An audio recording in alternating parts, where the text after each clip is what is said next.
최근에 팀 켈러의 고통에 답하다라는 책을 다 읽었습니다. 출판사에서 보내준 책이어서 빨리 읽고 서평을 올리려고 했는데 이 책이 두껍기도 좀 두껍습니다. 500페이지가 넘는 책이었었고 또 읽어 나가는 과정 속에 이상하게 좀 여러 가지 일들도 많고 그러했습니다. 특별히 또 이 팀 켈러의 고통에 답하다라는 그 책을 읽어 나가면서 주변에 아프신 분들도 많고 또 어려움도 많이 보게 돼서 이 책을 빨리 읽어야 되지 않을까라는 생각이 들었는데 아까 기도 제목에도 나눴지만 이 고통에 답하다라는 책을 딱 읽는 그날 오랫동안 좀 투병하셨던 김학성 장로님이 소천하는 또 아픔도 경험을 했습니다. 사실 이 제목은 그 두란노에서 내는 그 여러 가지 시리즈에 맞춰서 답하다라는 것으로서 말을 맺었지만 실제로는 아픔과 고통 속에서 고통 중에 있을 때 하나님과 동행하는 것이라고 제목을 붙이는 것이 타당합니다. 물론 이제 거기 부제로 다른 것 중에 고통 중에 하나님과 동행하면서 하나님의 풀무불, 고통의 풀무불을 거치는 것이라고 이야기를 했지만 원제가 훨씬 더 정확하게 다가오는 듯 합니다. 근데 이 책에서는 그런 얘기들을 합니다. 세상 문화 속에서 고통을 생각하는 방식에 대해서 먼저 이야기를 합니다. 그 고통의 세상은 어떻게 이야기를 할까요? 불필요한 것, 없애야 될 것, 또는 그 고통에 대해서 그저 낙관적으로나 또는 고통을 회피하는 것이 이 세상의 방식이라는 이야기를 합니다. 그에 반해서 기독교회가 이야기하는 고통에 대한 접근 방법은 뭐라고 이야기할 수가 있을까요? 어떤 사람들은 그렇게 얘기를 합니다. 고통이 또는 질병이 여러 가지 환란이 닥쳤을 때 목사님들이나 주변 사람들이 가끔 하는 실수가 있죠. 뭐라고 얘기를 하나요? 하나님 앞에서 어떤 죄를 범했는지 어떤 실수를 범했는지 한번 생각해 보십시오. 그럴 수 있습니다. 어떤 고통은 그렇게 다가옵니다. 어떤 경우가 그럴까요? 예를 들자면 술을 많이 마셔서 위장이 장애가 생기고 그로 인해서 위암이 발생되어질 수 있습니다. 알코올 중독에 빠질 수 있습니다. 그러나 어떤 때 우리들이 그 위암이 걸리는 분들이 꼭 술을 많이 마셔서 그렇습니까? 그렇지 않습니다. 어떤 사람이 에이즈 걸렸다고 해서 무조건 동성애를 행하는 사람입니까? 어떤 데는 수혈이라든지 또는 동성애나 또는 여러 가지 에이즈에 걸린 그 부모로 인해서 그 아기가 걸리는 경우들도 있습니다. 그러면 그 아기가 무슨 어떤 하나님 앞에서 특별한 범죄를 범해서 특별한 그 에이즈라는 병이 걸렸겠습니까? 그건 아닙니다. 우리는 그렇게 쉽게 이야기해서는 안 됩니다.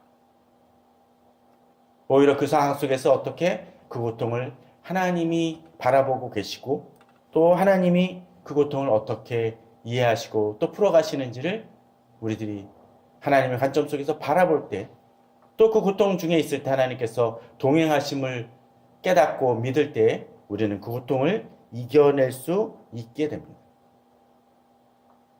그렇게 하나님과 동행하면서 그것을 이겨나간다라는 것은 어떤 것을 또한 의미할 수 있을까요? 그것은 우리가 그 고통 중에 있을 때 그 고통이 임한다 할지라도 무엇이 먼저입니까? 하나님과 동행하고 있음이 먼저기 때문에 그 고통은 나의 삶의 중심이라기보다는 지엽적인 문제가 되어질 수 있음을 우리는 기억해야 됩니다. 물론 제가 매번 이야기를 드리지만 크리스찬이라고 해서 그 고통이 덜 아프고 또는 고통스럽지 않은 것은 결코 아닙니다. 고통은 어떻습니까? 누구에게나 동일하게 아픈 것입니다. 오늘 본문을 보게 되면 이제 그렇게 얘기를 합니다.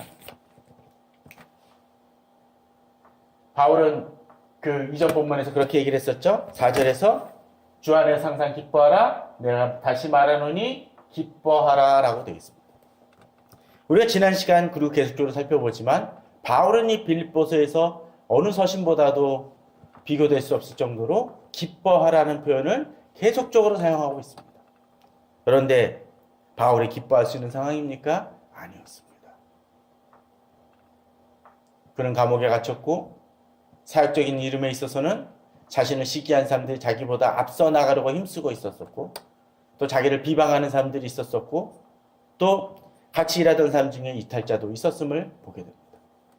또 지난 시간에 우리가 보았던 것처럼 열심으로 수고하는 리더급에 해당되는 사람들이 유오디와 순두개가 다툼이 있는 모습들도 보여줍니다. 그것이 기뻐할 상황입니까? 그러나 바울은 그 속에서도 항상 기뻐하라고 되어 있습니다. 항상 기뻐하라는 것은 무엇입니까? 어떤 상황이든지라고 이해할 수 있습니다. 그럼 바울이 왜 이렇게 이야기할 수 있을까요? 또 이렇게 기뻐할 때 어떻게 얘기합니까? 너의 관용을 모든 사람에게 알게 하라 하고 되어 있습니다. 그렇게 기뻐함을 통해서 사람들이 야, 저 사람은 크리스찬으로서 다른 사람이구나 라는 것들을 깨닫게 된다라는 것이죠. 자, 그렇다면 우리는 이제 바울이 어떻게 이렇게 기쁨을 수 있었었고 또 어떻게 이 부분을 이 기뻐하는 그 근원이 무엇인지를 좀 살펴보았으면 합니다. 6절입니다. 아무것도 염려하지 말고 다만 모든 일에 기도와 간구로 너희 구할 것을 감사함으로 하나님께 아뢰라 라고 되어 있습니다. 아무것도 염려하지 말고 있습니다. 기뻐할 수 있는 근거가 나오고 있죠. 지난 시간에도 잠깐 살펴봤지만 이 염려에는 뭐라고 얘기하고 있습니까? 아무것도라고 되어 있습니다.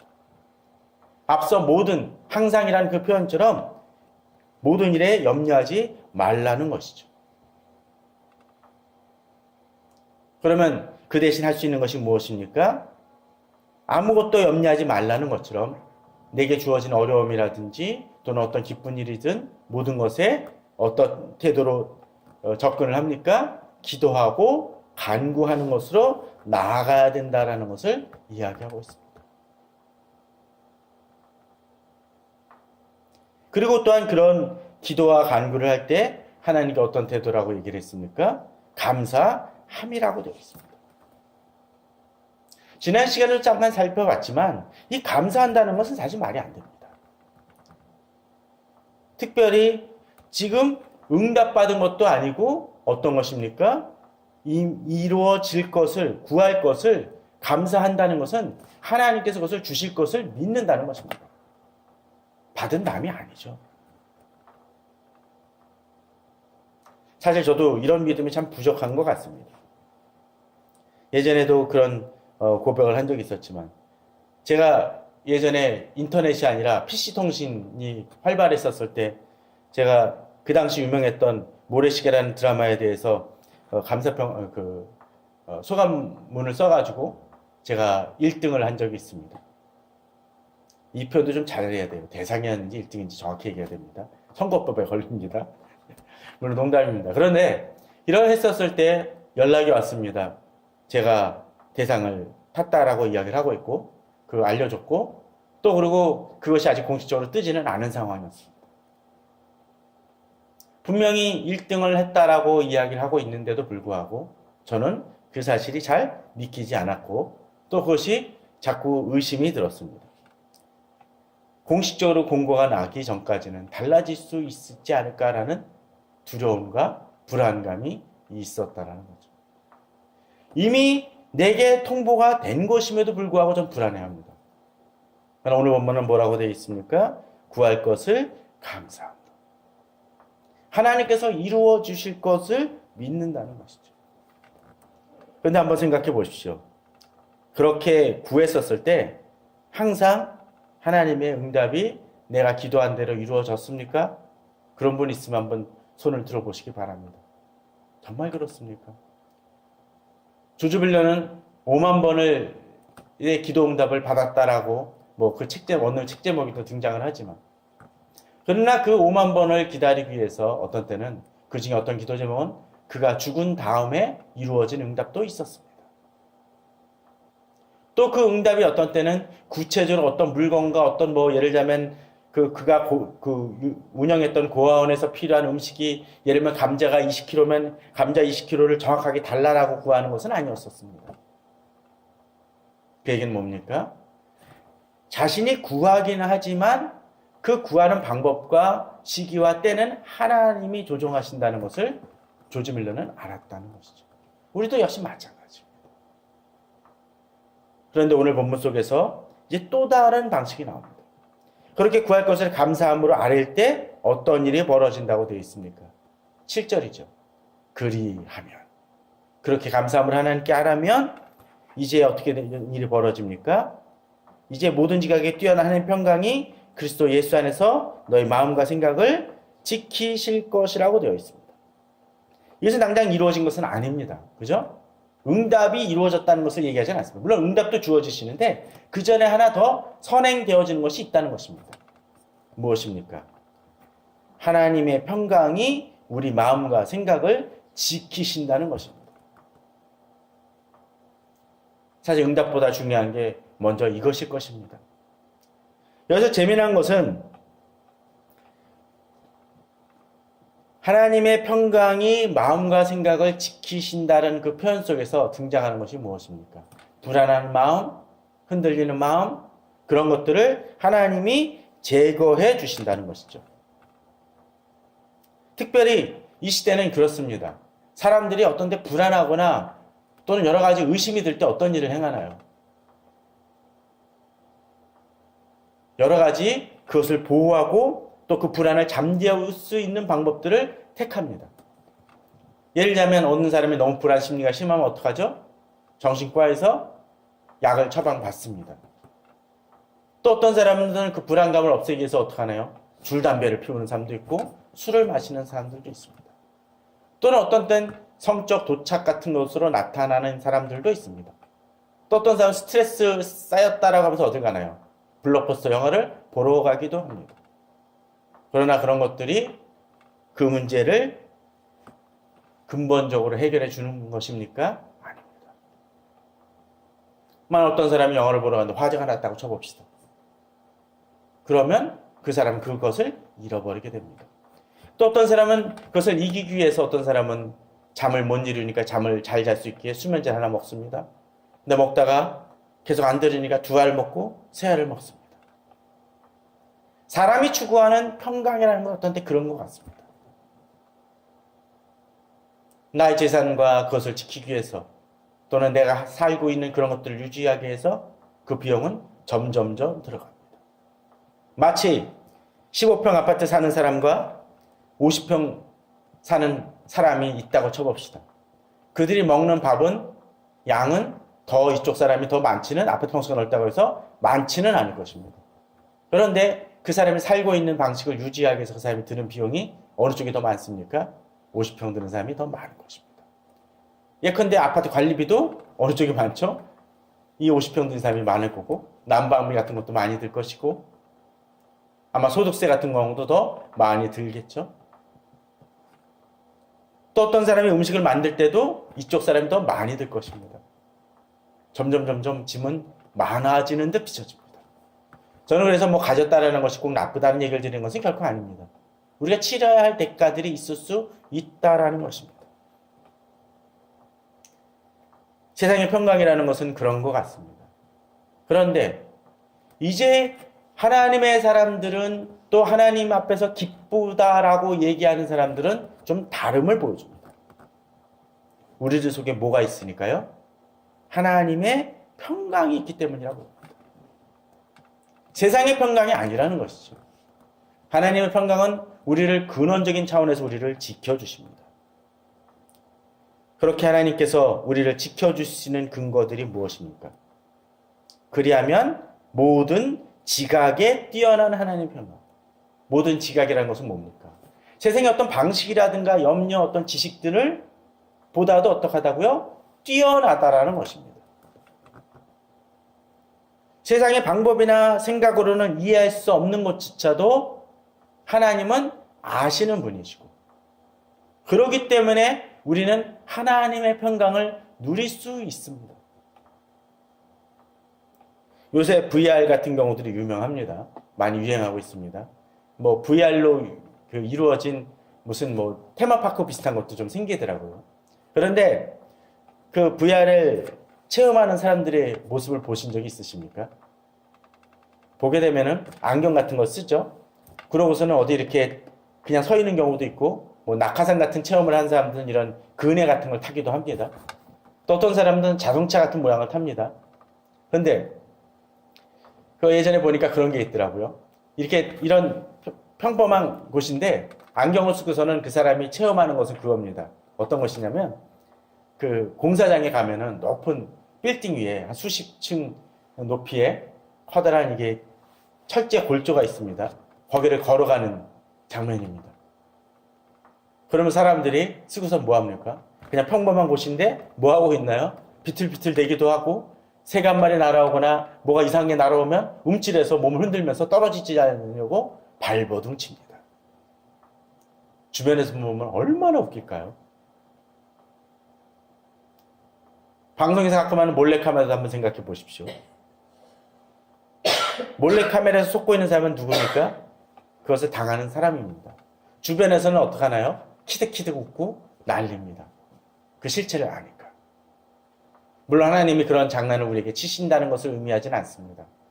그러나 하나님은 우리가 처한 상황이 어떠한 것인지를 알고 있고 또 그것이 어떤 결론을 내려질 것을 주님께서 주관하시는 분이기 때문에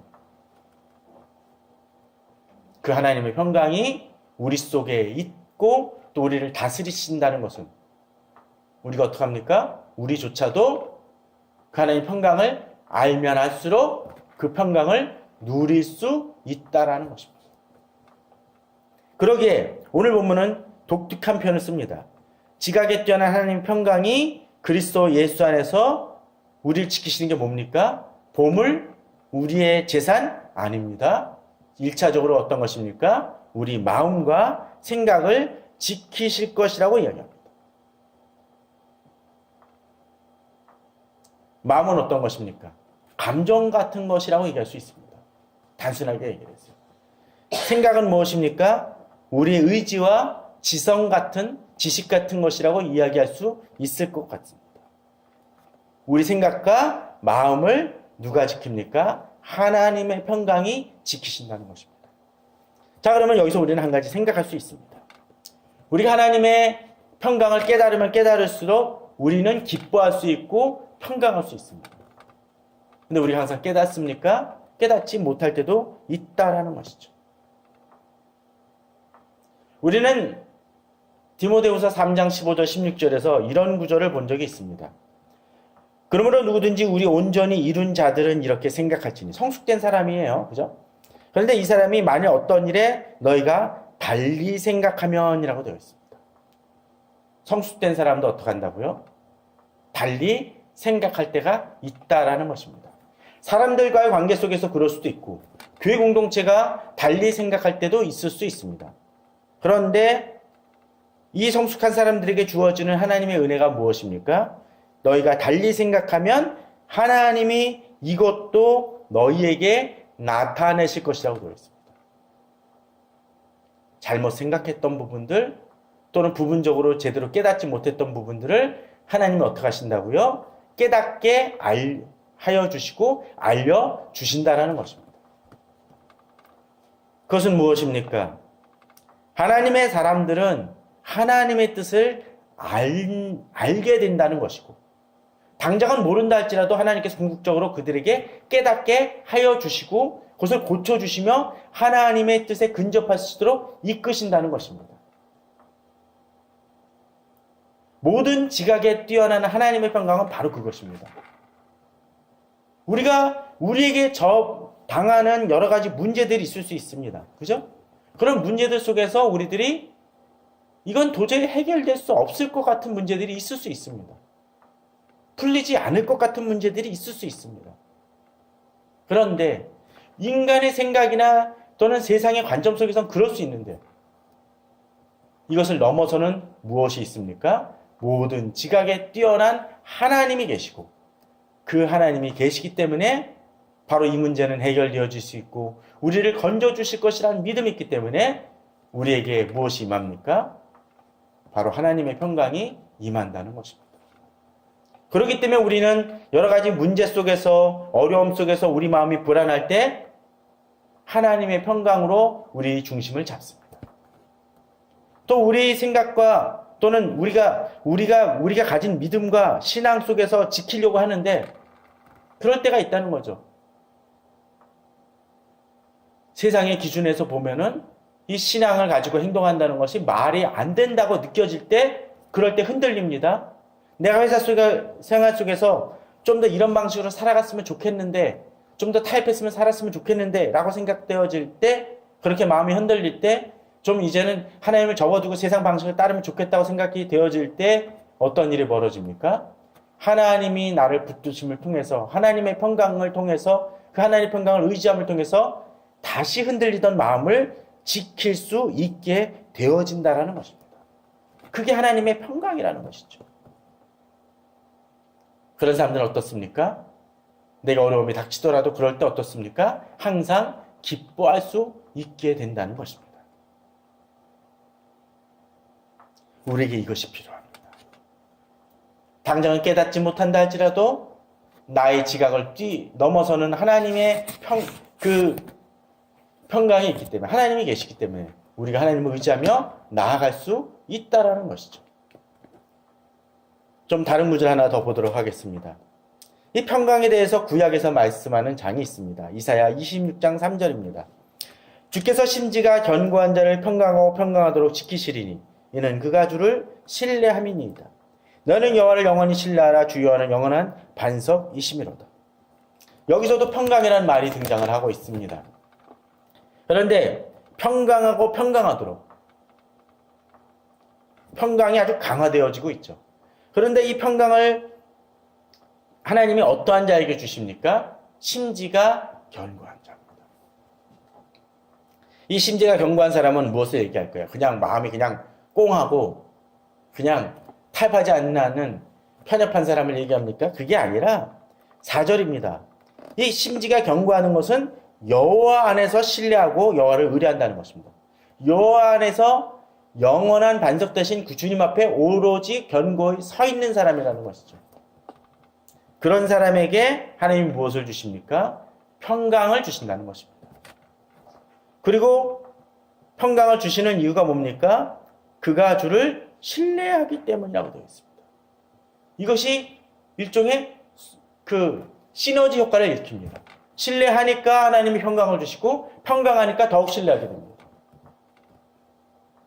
앞서 얘기를 드렸던 팀 켈러의 고통에 답하다는 그 책에서는 제일 서문에서 이런 얘기를 합니다.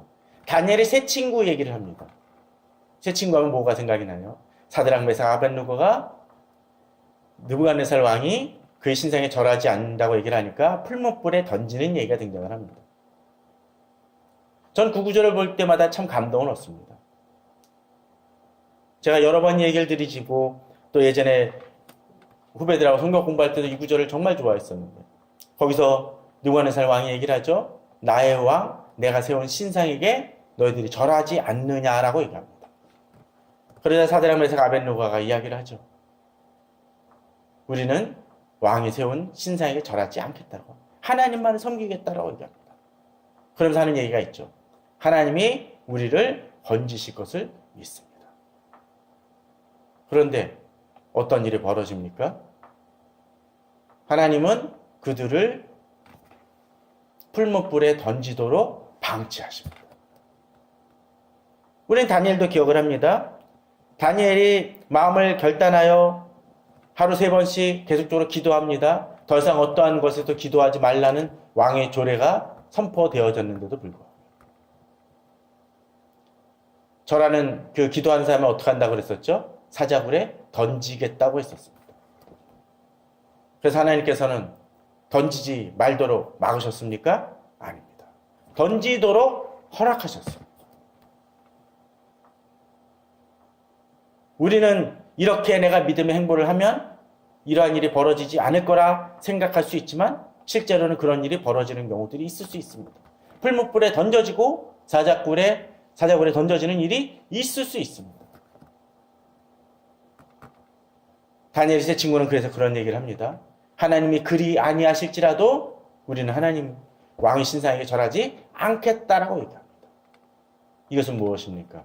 모든 지각에 뛰어난 하나님이 어떻게 자신들에게 역사할 줄을 아직은 모른다는 거예요. 내가 생각하는 방식으로는 하나님의 풀무불에 들어가지 않도록 그 전에 막으시는 게 타당합니다.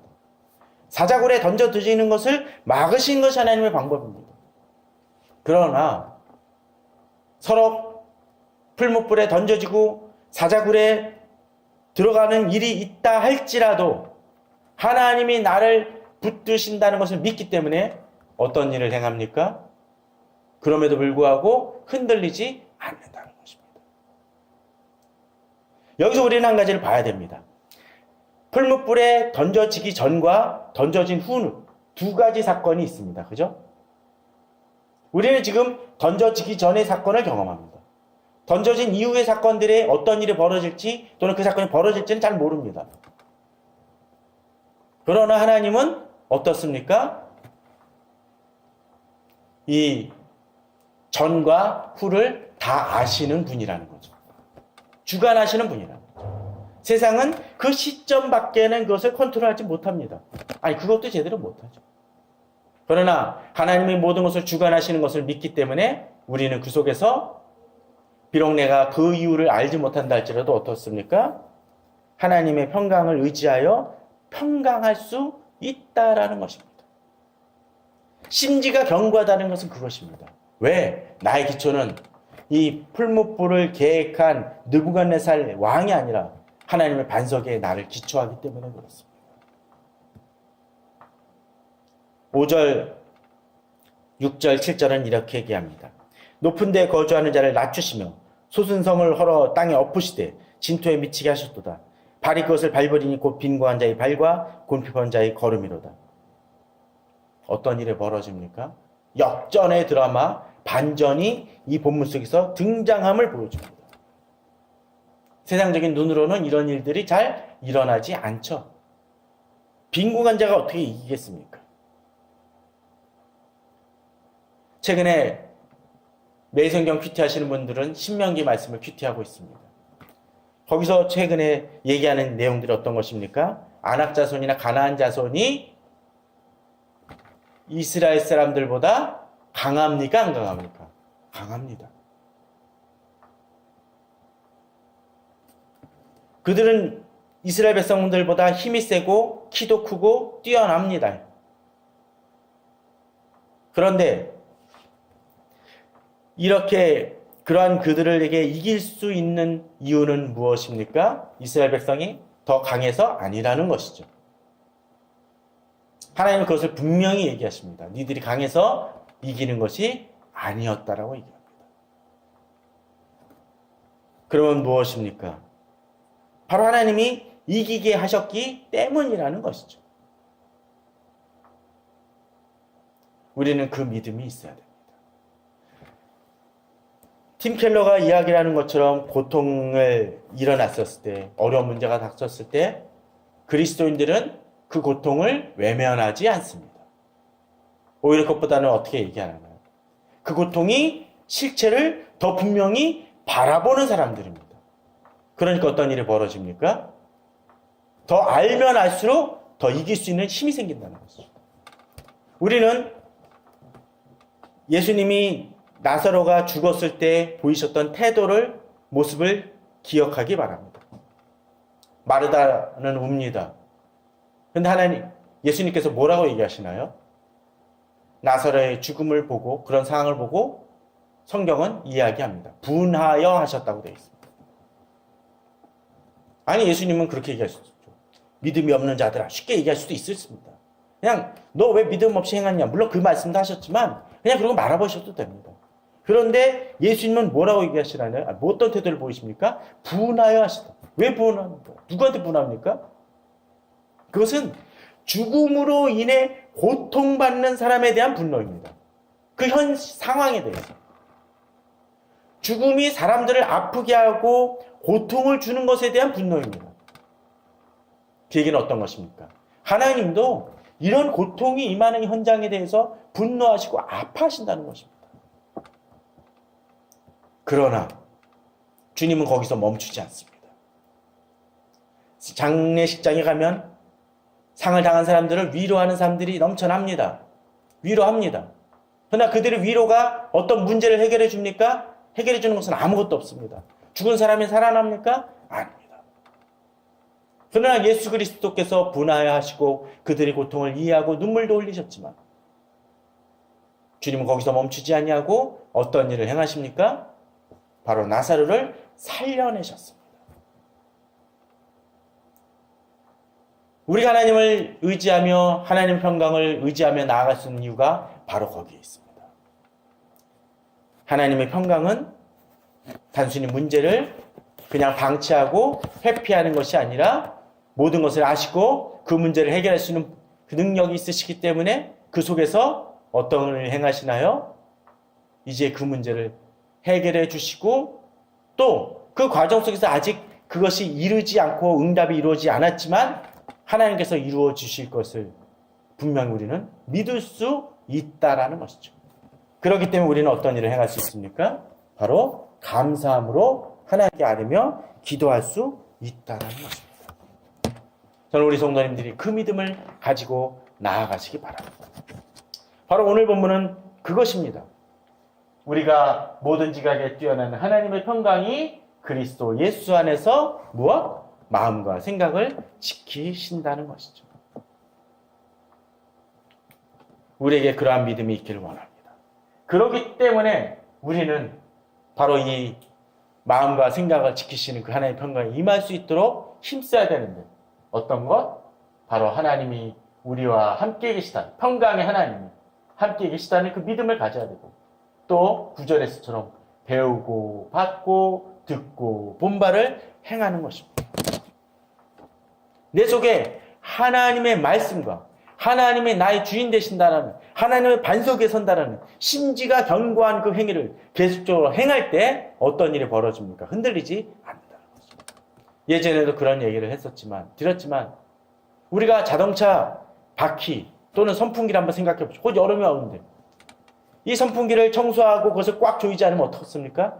다다다다 소리가 납니다. 자동차 바퀴도 검진을 받고 타이어를 갈고서는 제대로 조이지 않으면 어떻겠습니까? 다다다 소리가 나며 사고의 위험이 있습니다. 방법은 무엇입니까? 꽉 조여야 된다는 것입니다.